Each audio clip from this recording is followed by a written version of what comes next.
Fala pessoal, beleza? Nessa aula a gente vai dar continuidade ao estudo da energia. A gente vai ver um ponto muito importante dentro da física, que é a parte de conservação de energia. A ideia de conservação ela é tratada em vários ramos da física, e ela é um ponto central da nossa área de estudo, beleza? Então a primeira coisa é a gente avaliar como se dá algumas transformações de energia, né? A gente vai ver que as transformações de energia ocorrem o tempo todo dentro do nosso dia a dia. A gente vai mostrar alguns exemplos, depois a gente vai trabalhar em cima dessas ideias. Então, por exemplo, a gente tem um carrinho aqui, né? Como é que um carro, um automóvel, se move usando as ideias que a gente já tem, né? Então a gente entra com uma certa energia, né? Uma energia que a gente vai entender como sendo armazenada no motor. É claro que essa energia vem do combustível, né? Vem da combustão do combustível, então é uma energia química. Então esse motor extrai essa energia e transforma em outras formas de energia. Quais são elas, né? A gente pode notar a principal, que é a energia utilizada para o movimento, que é a energia cinética, que a gente já viu na última aula, né? E é óbvio que uma parte vai ser perdida no meio desse processo. Vai ser a energia dissipada, seja no aquecimento do motor, no barulho que o carro realiza e etc. Então entra uma energia nesse sistema, né? Então a gente pensa no carro como sendo um sistema. Entra uma energia, que no caso vem lá do combustível, ocorre um processo dentro do motor e aí esse carro vai fazer uso de dois tipos de energia, né? Vai transformar aquela energia primária em duas formas de energia. Uma que vai ser usada para o movimento, que é o que a gente quer, a energia cinética, e uma outra vai ser dissipada no aquecimento das peças do motor, né? Ou mesmo, né, barulho, etc. O que a gente pode afirmar aqui, dentro dessa transformação, é que se a gente soma a energia final com a energia que entrou, os valores devem ser iguais, beleza? Então, esse é um ponto de transformação de energia. Outro exemplo bem interessante, bem simples, né? As transformações de energia. Por exemplo, o fogo na fogueira. O que a gente tem aqui é novamente uma energia química, né? Que a gente, entre aspas, fala que está armazenada na lenha, né? Então, através da combustão, existe uma liberação, né, de energia por conta desse processo químico. E a gente pode dizer, por exemplo, que uma parte dessa energia pode ser usada para o aquecimento do ambiente, energia térmica. Uma outra parte vai ser dissipada sob a forma de luz, pode ser também sob a forma de barulho, né? A gente escuta o estalo, etc. Então, existem várias formas de energia nesse processo. E a gente também pode dizer que uma parte vai ser dissipada ali pela chaminé, né? Esquentando a chaminé, se for o caso, etc. Então, nesse processo, novamente, a gente vê transformações de energia ocorrendo. Seja uma transformação que a gente quer, por exemplo, que seria para aquecer o ambiente, ou seja, uma outra transformação que a gente não deseja, né? Como aquecer, por exemplo, a chaminé. Mas o que a gente percebe novamente é que existe uma energia de entrada, um processo e outras energias, né? Esse processo faz o quê? Transforma aquela energia de entrada. E mais uma vez, o que a gente pode dizer é que essa energia de saída, se a gente somar, né, essas energias, deve ser igual à energia de entrada. Aqui um caso mais comum, né, que a gente tem no cotidiano, seria a nossa lâmpada incandescente, né? O que a gente tem aqui é o fornecimento de energia elétrica, né? A lâmpada incandescente a gente liga ela na tomada, né? Então ela extrai energia elétrica. Através dessa energia elétrica, né, os elétrons vão se mover dentro desse filamento de tungstênio. Ele fica incandescente por conta da sua alta temperatura. Ele só não pega fogo porque dentro desse recipiente de vidro, né, não contém oxigênio. Lembrando que o oxigênio é um dos combustíveis, né, necessários para que ocorra o fogo em si, né? Então, nesse caso, a lâmpada de tungstênio principalmente vai dissipar energia elétrica na forma de calor, energia térmica, e uma outra parte vai ser o que a gente usa, é a energia radiante, né? Então, esse tipo de lâmpada ela é bem ineficiente, né, por conta disso, porque a principal transformação de energia que ocorre é a transformação de energia sob a forma de calor, e a transformação que seria algo como secundária é a energia radiante. Mas o que a gente pode afirmar aqui é o seguinte: toda a energia que entra, ela sai. Então, se a gente soma a energia que foi dissipada sob a forma de calor mais a energia radiante, o que a gente deve ter é a energia elétrica que entrou nesse sistema, beleza? Então, mais uma vez, a gente vê o quê? Transformações de energia. Então, aqui uma ideia, né, para a gente pensar. Se a gente fornece, por exemplo, nesse caso, 50 joules de energia à lâmpada, se ela tem uma perda de 30 joules, qual vai ser o valor que de fato a gente vai estar utilizando, né? Qual é o valor da energia útil? Então, o que a gente deve pensar é o seguinte: toda energia fornecida tem que ser igual ao quê? A energia útil mais a energia dissipada. Né? Nesse processo, por exemplo, né, você tem uma energia que foi dissipada sob a forma de calor e uma outra energia radiante, que era o que a gente queria, energia luminosa. Então, se a gente considera a energia útil como sendo a radiante e a dissipada sob a forma de calor, o que a gente sabe é a soma dessas energias tem que dar energia elétrica. Então, nesse caso, por exemplo, seria algo como 50 de energia total igual a energia útil mais a nossa energia dissipada. Então, nesse caso, o que a gente tem é que o que de fato foi usado foi cerca de 20 joules. Então, dentro dessas ideias, o que a gente consegue perceber? Existe sempre um sistema que vai realizar uma transformação de energia, né? E a gente vai fornecer uma energia de entrada, uma energia que vai ser fornecida ao sistema. O sistema vai realizar algum processo e dentro desse processo, o que ele vai fazer? Ele vai transformar parte daquela energia que entrou em uma energia que de fato a gente gostaria, né, que a gente vai chamar de energia útil, como a gente viu agora no caso da lâmpada. A energia útil seria a energia luminosa, radiante, que é o que de fato a gente gostaria, né? E uma outra parte vai ser perdida, entre aspas, né? Vai ser perdida por uma forma de energia que a gente não gostaria, mas vai ser transformada porque esse é o comum, né, no nosso dia a dia. Então, uma outra parte vai ser transformada em uma outra forma de energia que a gente não gostaria, mas que vai acontecer de qualquer forma, que é a energia dissipada. Então, em geral, todas as transformações de energia que a gente tem esse padrão. Então, a gente vai entender a energia útil como sendo aquela energia que realmente a gente utiliza, e a energia perdida, né, dissipada, vai ser aquela que a gente, entre aspas, perde na transformação, que no fundo a gente não usa para o que a gente quer, mas aquela energia está ali. O que a gente percebe nesse processo? Dentro dessa transformação, uma coisa precisa ficar bem clara, né? Toda a energia fornecida, ela vai ser encontrada depois do processo que o sistema realizar, ainda que uma parte seja dissipada, né? Então, toda a energia útil mais a energia que foi dissipada retorna àquela energia fornecida. Isso é conservação de energia. Isso é conservar a energia. O que a gente consegue fazer na natureza é transformar a energia, nunca destruir nem construir, beleza? A gente só consegue realizar processos, né, através de procedimentos e etc., na qual a gente pega um tipo de energia, faz alguma coisa e transforma em outra forma de energia que a gente deseja. Mas, em geral, nesses processos sempre ocorre uma perda. Essa perda a gente entende como uma transformação de energia que a gente não gostaria, mas que acontece. Mas, pela física, a nossa conservação de energia vai prevalecer. O que significa isso? Que toda a energia útil mais a energia que foi dissipada, ela precisa voltar a dar, né, em valor aquela energia que foi fornecida, como a gente viu o caso da lâmpada. Isso é um teorema muito importante dentro da física, né? A gente não cria nem destrói energia, a gente só consegue o quê? Transformar a energia. Isso significa o quê? Que a energia total do nosso universo é sempre constante.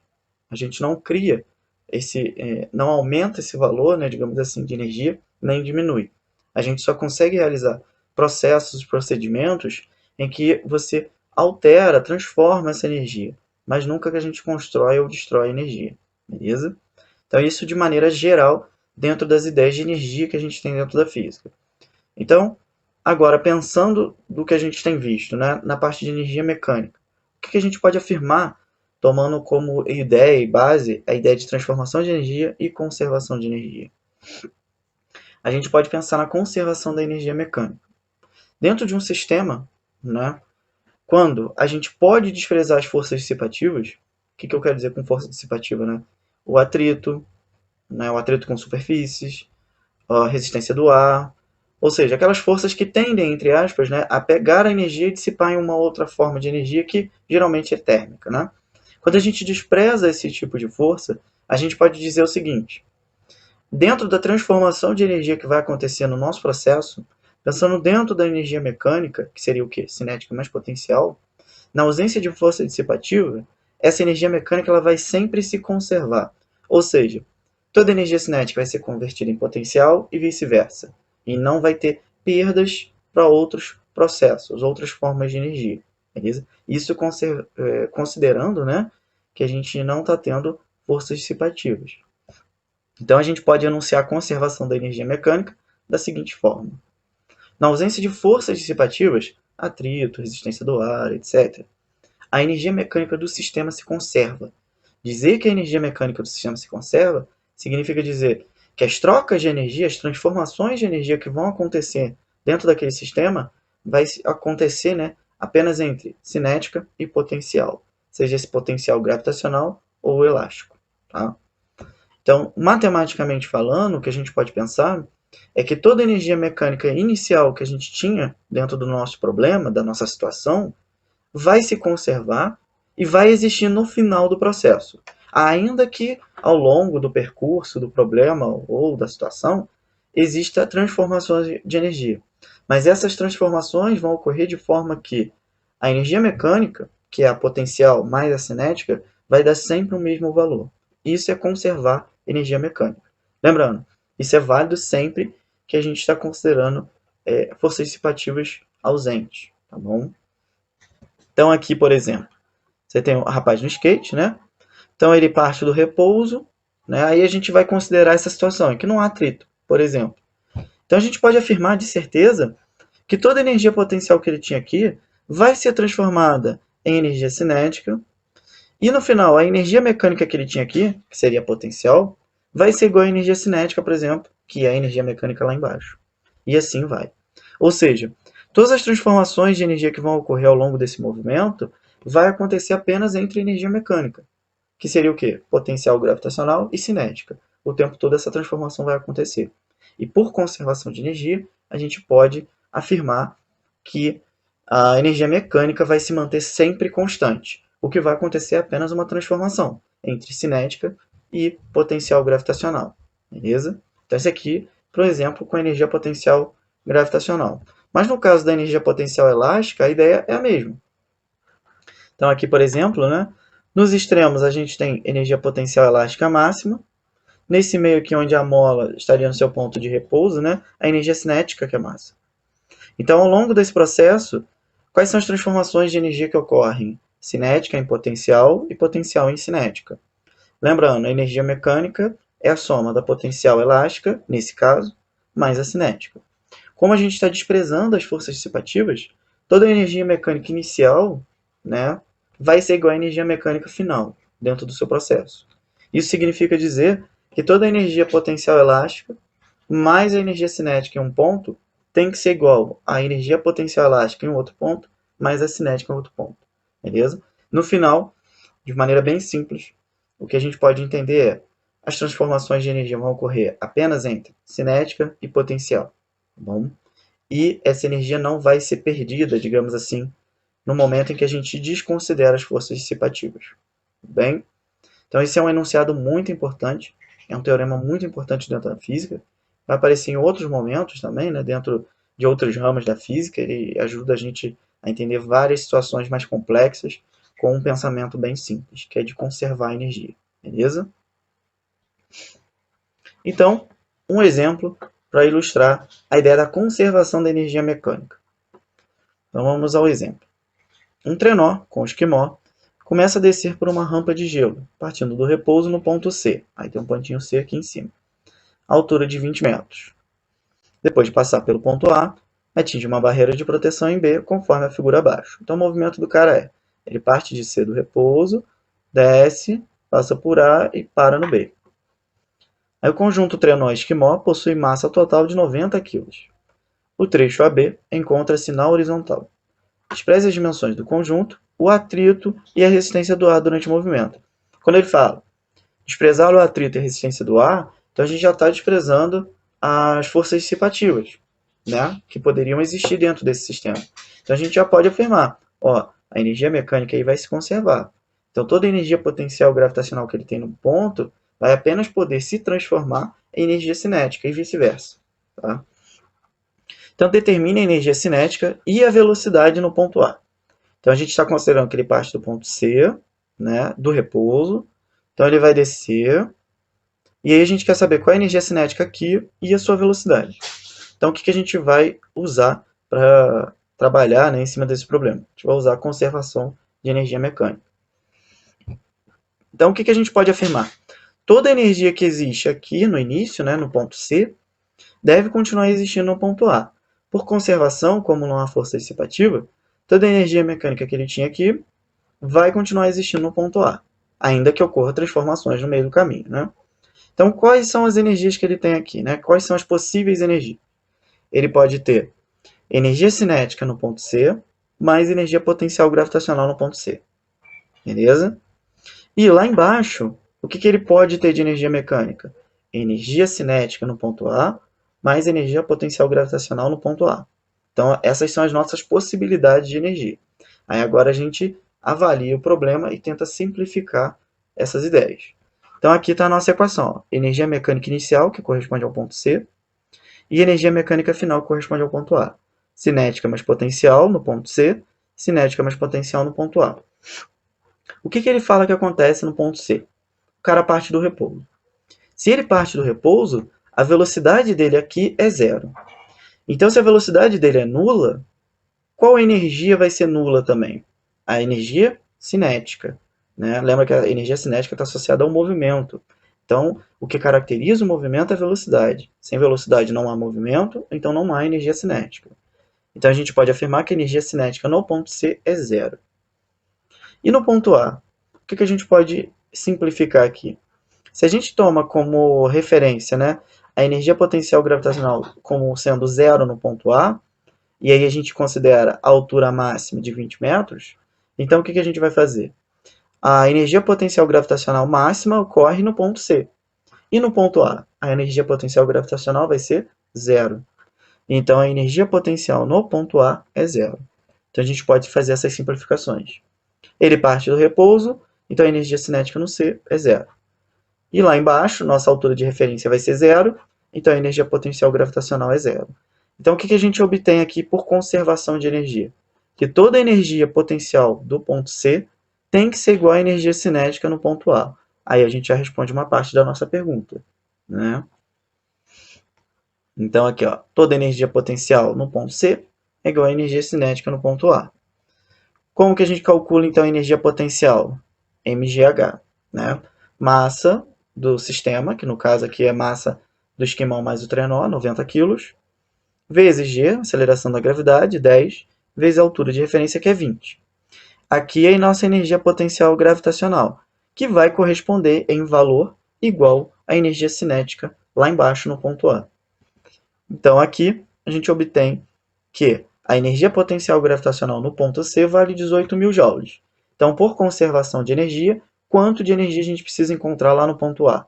18.000 joules.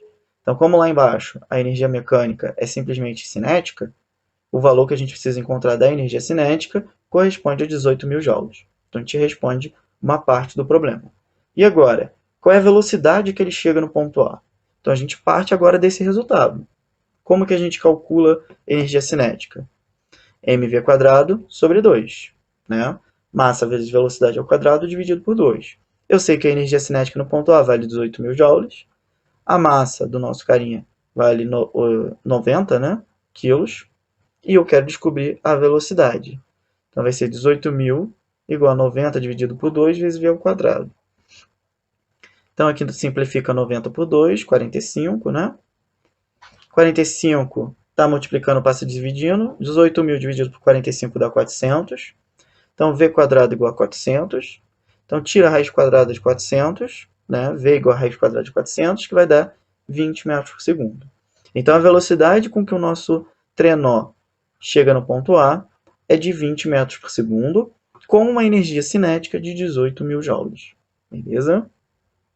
Então, esse é um exemplo clássico de aplicação da conservação de energia mecânica. É claro que se a situação envolvesse aqui, né, uma mola ou algo do tipo, ao invés de a gente considerar a energia potencial gravitacional, provavelmente a gente ia precisar considerar a energia potencial elástica. Beleza? Tudo requer uma análise do problema. Mas lembrar, qual é o ponto central aqui para resolver esse tipo de problema? Né? Lembrar que a energia vai se conservar. E ao longo do processo, ela apenas se transforma. Beleza? Mas aquele valor inicial ele precisa existir lá no final, por conservação. Beleza? Então é isso, pessoal. Espero ter ajudado vocês. Valeu, até a próxima. Tchau, tchau.